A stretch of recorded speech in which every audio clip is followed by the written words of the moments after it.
মৰমৰ ছাত্ৰ ছাত্ৰীসকল আজি আলোচনা কৰিম অসম জাতীয় বিদ্যালয়ৰ ক্লাছ 7ৰ অনুশীলনী 10ৰ ইৰ 1 নম্বৰ প্ৰশ্নৰ পৰা 1 নম্বৰ প্ৰশ্নত কৈছে পূৰণ কৰা 1 নম্বৰ দিছে 9/2 - 7/4 এৰে এনেকৈ আমি প্ৰত্যেকটা কি কৰিব লাগে পূৰণ কৰিব লাগে গতিকে প্ৰথমটো আছে 9/2 - 7/4 এৰে গতিকে 9/2 লিখিবা ৰড কট ঠাইত কি দিবা পূৰণ দিবা -7/4 এবাৰ চাবা কাটা দি না যায় গতিকে ওপৰৰ পৰা পূৰণ কৰিবা তলত হ'ব 2 4 গুণ 8 ওপৰত হ'ব 9 7 গুণ কিমান 63 মাইনাছ আছে -63 গতিকে আনসাৰটো হ'ব 63/8 লাক মিশ্ৰ ভগ্নাংশত নিব পাৰিবা নিয়াৰ প্ৰয়োজন এনেকৈ থৈ দিলে হ'ব 3 নম্বৰ দিছে 2 নম্বৰ দিছে 3/10 কট ঠাইত পূৰণ দিবা কিহেৰে -9 এৰে তো কাটা দি না যাব গতিকে তলত আছে কিমান 10 তো কি আছে ওপৰত আছে 3 9 গুণ 27 -27 এটা হচ্ছে 2 নম্বরটোর এনসার কাটারি করার প্রয়োজন নাই বা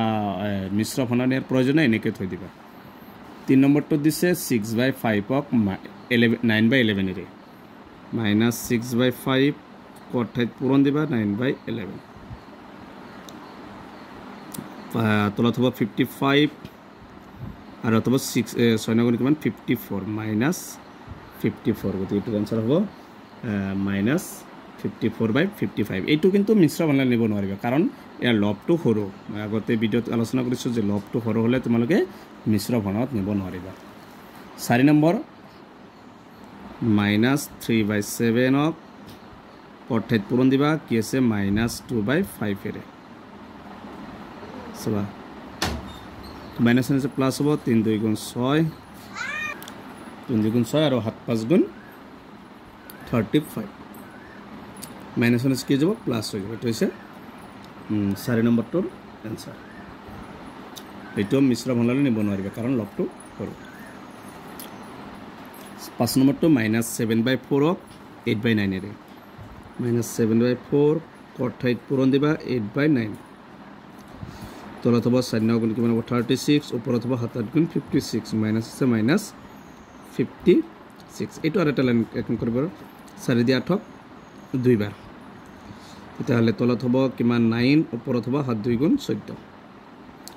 এইটো মিশ্ৰ ফলন নিব পাৰিবা বা এনেকৈ থৈ দিলে হ'ব এইটো হৈছে 5 নম্বৰটো এনসাৰ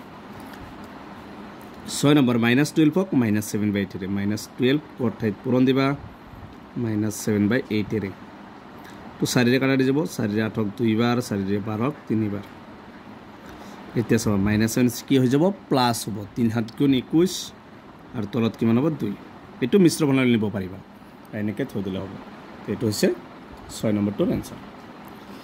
গতিকে ইয়াৰ পিছৰ ভিডিঅ'ত 2 নম্বৰৰ পৰা আলোচনা কৰিম গতিকে আজিৰ ভিডিঅ'টো এইখিনি তোমালোকে ভিডিঅ'টো লাইক কৰিবা চেনেলটো ছাবস্ক্ৰাইব কৰিবা থেংক ইউ